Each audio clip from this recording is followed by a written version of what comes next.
Bonjour à tous, j'espère que vous allez tous bien.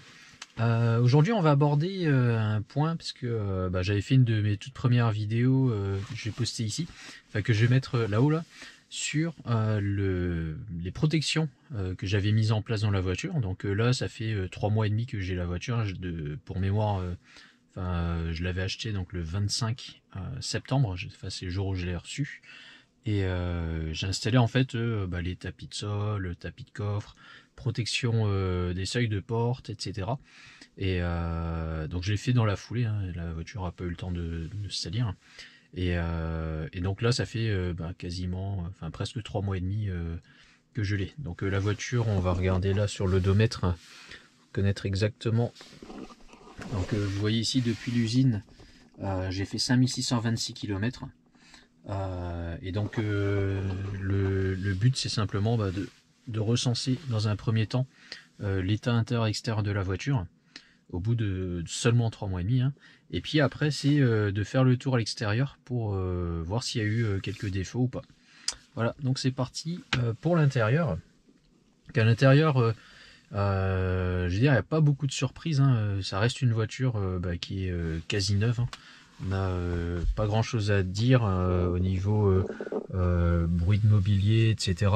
On n'a pas de bruits parasites, hein, qui sont apparus. Donc ça c'est une première bonne nouvelle quand même, parce que j'avais un petit peu peur au début en me disant voilà, est-ce que la qualité de la voiture va laisser à désirer ou pas. Et finalement non, pas de mauvaise surprise de ce côté-là.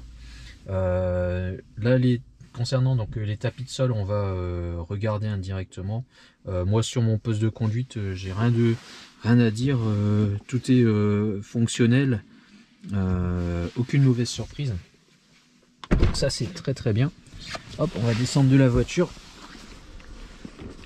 Et donc là, dans un premier temps, on va regarder les tapis de sol. Donc on voit que les tapis de sol, ils ont... ça va peut-être choquer certains, mais depuis que j'ai la voiture, je ne l'ai jamais lavé. Donc en 3 mois et demi, je ne l'ai jamais lavé. Et pour rappel, j'habite dans le nord. Donc on n'a pas le temps réputé le meilleur, en France en tout cas. Et donc là, vous voyez l'état de mes tapis de sol. Enfin du tapis de sol en tout cas, pour côté conducteur.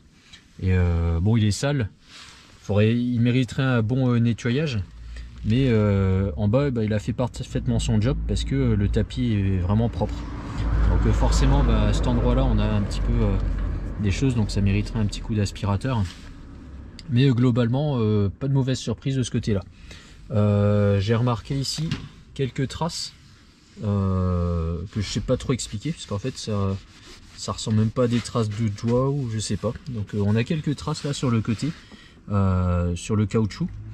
Et mes seuils de porte ici ont bien fait leur travail aussi, hein. Alors moi quand je monte dans la voiture, je fais attention à pas mettre mes pieds ici, mais mon fils lui il a pas le choix vu qu'il est petit, et donc il va marcher dessus pour monter dans la voiture, on va le voir tout à l'heure, et forcément ça sera un petit peu plus sale. Là sur le contre-porte, on voit ici quand même des petits coups de chaussure, hein. Mais bon, rien de bien grave. On va passer à l'arrière. Donc à l'arrière, hein, comme je le disais ici, forcément on a un petit peu de salissure. Et ici du coup moi j'avais bien mis ma protection, hein, qui a bien fait son job, parce que du coup en bas le caoutchouc est complètement protégé. On a le tapis de sol. Et donc mon fils n'est pas systématiquement dans la voiture non plus, il est dans la voiture quand on se déplace pour les grands trajets, pour les vacances, etc. Mais quand j'ai travaillé par exemple, il n'est pas dans la voiture. Donc le tapis de sol est un peu moins sale que devant forcément. On a ici les dossiers, on voit que ils ont pareil, très bien fait leur job, ils n'ont pas bougé. On a rien de spécial en tout cas. Ce qu'on remarque en tout cas, c'est que les traces ici qu'on avait déjà au déballage sont restées, elles sont pas atténuées, elles sont bien présentes en tout cas. Donc l'intérieur de la voiture, hein, pour une voiture qui a 3 mois et demi, un petit peu de crasse, hein, mais aucune mauvaise surprise en tout cas, sachant que moi régulièrement je rabats les sièges pour mettre mon vélo, etc. Donc RAS de ce côté là. On voit ici pareil les portes où on a ici un petit peu de plis, mais bon, rien de bien grave. Hop. Dans le coffre. Hop, alors voilà, hop. On a vu les ventouses. Donc comme vous saviez, j'avais le vélo que j'avais mis sur le toit. Et donc les marques de ventouses sont encore là. Ici, concernant le coffre, j'ai bien fait de mettre cette protection parce que y a de la terre, etc. C'est pas très propre. Et j'en profiterai donc pour nettoyer. Mais en bas, du coup, c'est comme neuf. Donc ça, c'est plutôt une bonne nouvelle. Il y a des personnes ici qui protègent cette partie du coffre. Et bon, à part quelques marques ici, il n'y a pas grand chose. Et par contre, on remarque qu'il y a de l'eau il a plu beaucoup hier soir. Et le joint en fait n'a pas fait son devoir, puisqu'à priori il y a de l'eau qui rentre jusque là.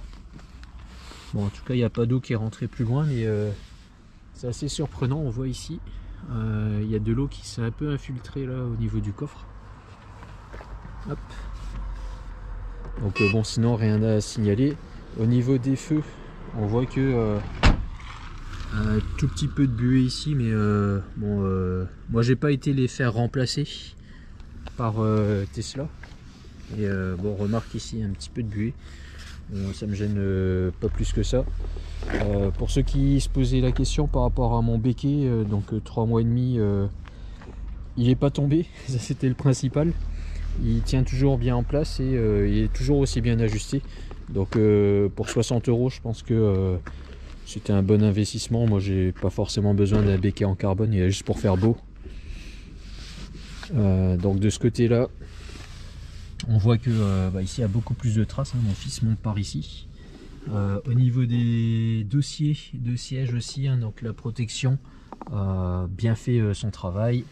Là pareil, il met ses pieds, etc. Donc c'était on pouvait s'y attendre, je m'y attendais de toute manière. Sinon bon, rien de spécial. Toujours j'ai bien fait donc de protéger l'intérieur de la voiture. Et à l'avant, donc côté passager, c'est plutôt ma femme qui est là. Et bon, un peu comme le côté conducteur, c'est un petit peu sale, mais un peu moins que mon côté. Ce que moi j'ai remarqué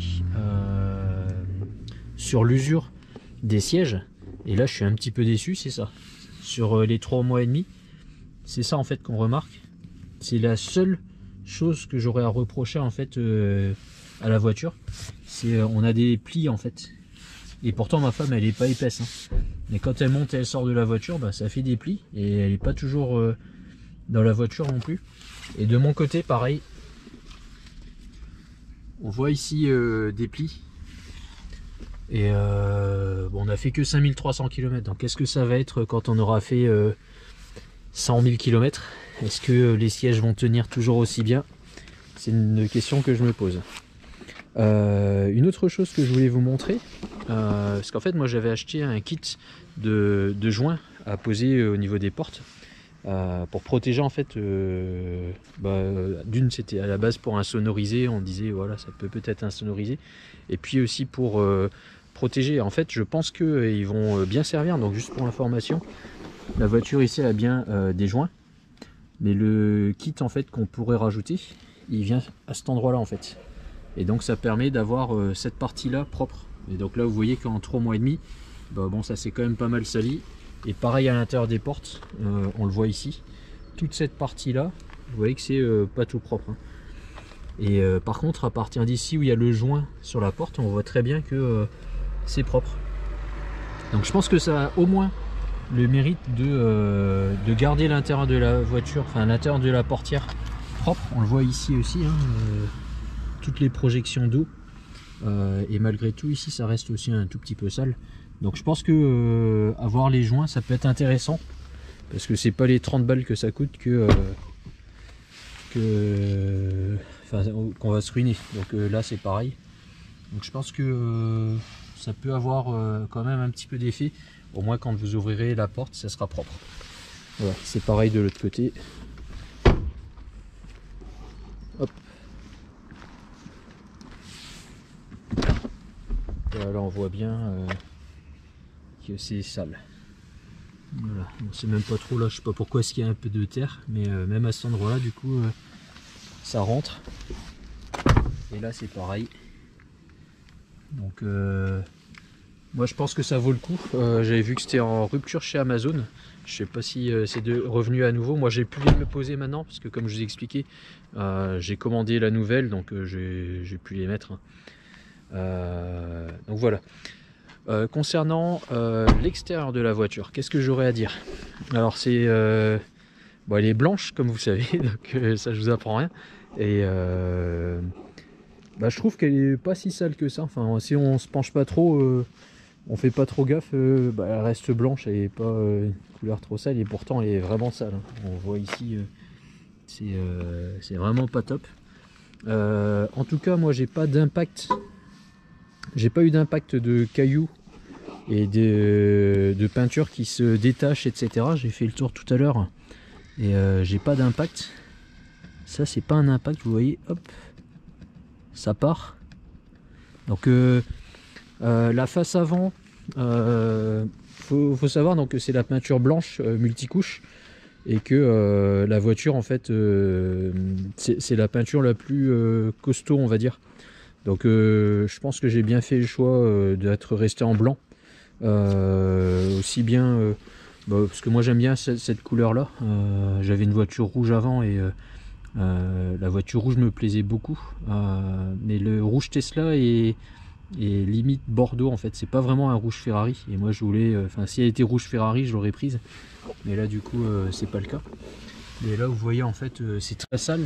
Mais il n'y a pas de pète en fait. Je suis aussi assez surpris parce que sur mon ancienne voiture, il y avait tout le temps des gens qui ouvraient leur portière sur la mienne. Et là en fait, bon 3 mois et demi, peut-être que c'est pas assez vieux. Mais en tout cas j'ai pas de marque au niveau de la carrosserie. On voit ici cet endroit là en fait quand l'eau s'accumule et les saletés s'accumulent vraiment sur la portière arrière. Voilà. À l'arrière pareil, un pare-choc bien sale. On voit hein, vraiment la saleté. Et donc elle va mériter un petit lavage tout à l'heure. Je vais en profiter pour la laver.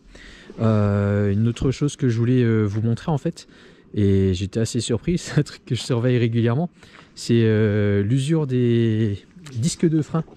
Parce qu'en fait, hop, je sais pas si on voit bien là, mais les freins sont pas encore rodés en fait.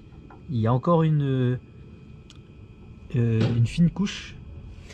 Et c'est toujours pas rodé. Et pareil à l'arrière en fait. Et ils sont toujours pas rodés ces freins. Hop, on le voit peut-être un peu mieux. Celui-là est plutôt rodé, je pense, un peu mieux. Mais il n'est pas encore complètement brillant en fait. Quand c'est brillant, bah, c'est que c'est bien rodé. Là, encore une petite couche. Donc après 5600 km, pas encore tout à fait rodé. Et ce qui explique que certaines Tesla des modèles S qui ont 200 000 km, bah, et toujours pas changer leurs plaquettes, sans parler des disques. Les disques, généralement, ils tiennent au moins 2 jeux de plaquettes. Donc en gros, les disques, on va les changer tous les 400 000 km et les plaquettes tous les 200 000. Après, il y a certainement les personnes qui roulent en perf, eux, ils vont devoir, s'ils s'amusent un peu plus à freiner, etc., forcément, il faudra les changer plus rapidement. Quoi qu'il en soit, en tout cas, c'est une voiture qu'on peut conduire donc sans freiner. Et uniquement donc avec le frein régénératif qui permet de récupérer la batterie. Et je trouve que ça c'est plutôt intéressant. Moi j'arrive à conduire quasiment tout le temps sans freiner. Il y a vraiment dans certains cas où je suis obligé de freiner. Et bon, ça arrive et puis voilà quoi. On va retourner dans la voiture et j'avais encore deux choses à vous montrer, à discuter. Hop. Voilà, donc concernant qu'est-ce que j'ai eu à faire en fait avec Tesla au niveau correction. Donc la première en fait, donc j'avais dû contacter Tesla parce que j'avais un problème avec mon coffre. Le coffre en fait était légèrement mal réglé et du coup en fait comment on appelle ça, le vérin électrique arrivait plus à ouvrir le coffre. C'est-à-dire qu'on appuyait sur le bouton et je devais l'accompagner pour qu'il puisse réussir à ouvrir le coffre.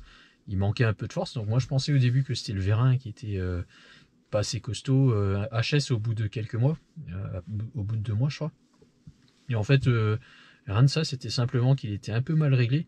Et comme sur la voiture, il y a un seul vérin électrique et pas deux, bah, je pense qu'il doit faire un peu contrebalancier. Et du coup, dès qu'il y a un mauvais réglage, ça empêche l'ouverture. Donc ça, faut le savoir.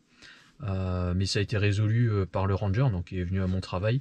Et en 5 minutes, il me rappelait pour me dire que c'était bon. Donc ça, c'était une bonne nouvelle quand même. Et puis, bon, j'ai rien eu à payer forcément. Et deuxième chose, en fait, c'était la vitre passager. Qu'en fait, la vitre passager, hein, ce qui se passait, c'est que je la fermais et elle redescendait et elle restait dans cette position-là. Donc j'étais obligé en fait de la remonter doucement de manière à ce qu'elle vienne se fermer. Et le souci là, en fait, à l'époque, bon, j'étais pas très content parce que chez Tesla, pour prendre rendez-vous, c'était un peu long. Hein, fallait attendre 3 semaines, 4 semaines. C'était quasiment impossible d'avoir un rendez-vous à Seclin, à l'Équin, pardon. Et donc du coup, bah, j'y suis allé directement sans prendre de rendez-vous. J'ai été pris en charge par un des commerciaux et en 2 minutes, il est sorti, il m'a réglé le problème tout de suite. Donc ça, pareil, je sais pas si c'est un coup de bol. Il est rentré dans le mode service. Il a fait une reconfiguration, reparamétrage des vitres et c'était reparti, quoi. Il n'y avait pas de souci. Donc heureusement que bah, il avait, je pense, une formation pour ça et du coup ça s'est très bien passé.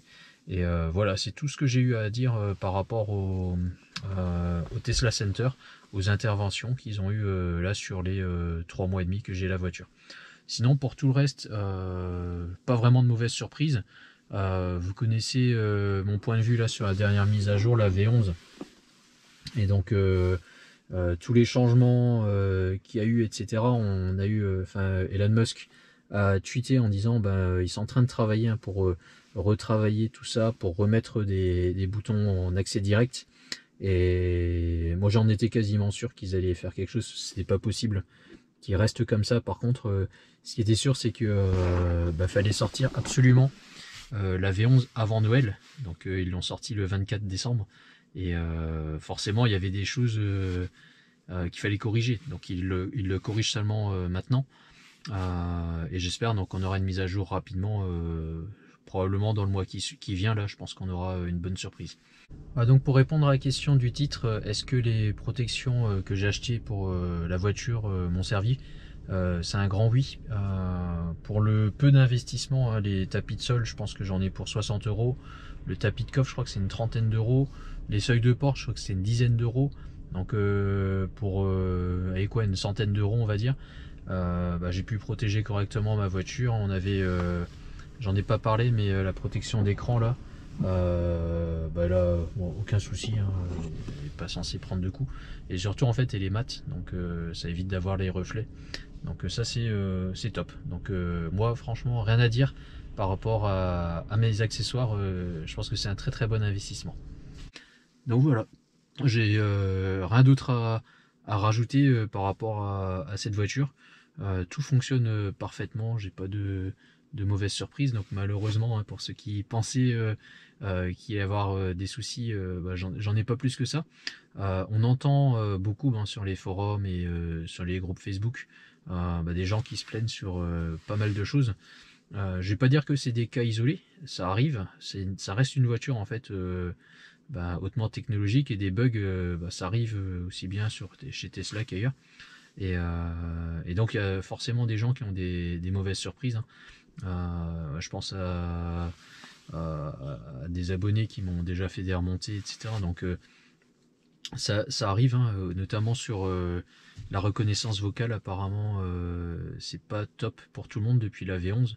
Le logiciel arrive plus à reconnaître certaines commandes, alors que chez moi, en fait, moi je touche du bois. Là, il y a du bois. D'ailleurs, je sais pas si c'est du vrai ou si c'est du synthétique, mais enfin bref. Mais chez moi, ça marche toujours bien. Donc vraiment, j'ai pas grand chose à dire après 3 mois et demi. Et je dirais heureusement, parce que ça me ferait bien, ça m'emmerde. Enfin, c'est une expression un peu à la Malençon, mais ça m'emmerderait bien d'avoir déjà des soucis là au bout de 3 mois et demi. Donc voilà, mais toujours très très content de cette Tesla. Aucune mauvaise surprise et de petites interventions hein, qui qu'il a fallu faire. Donc on arrive à la fin de cette vidéo.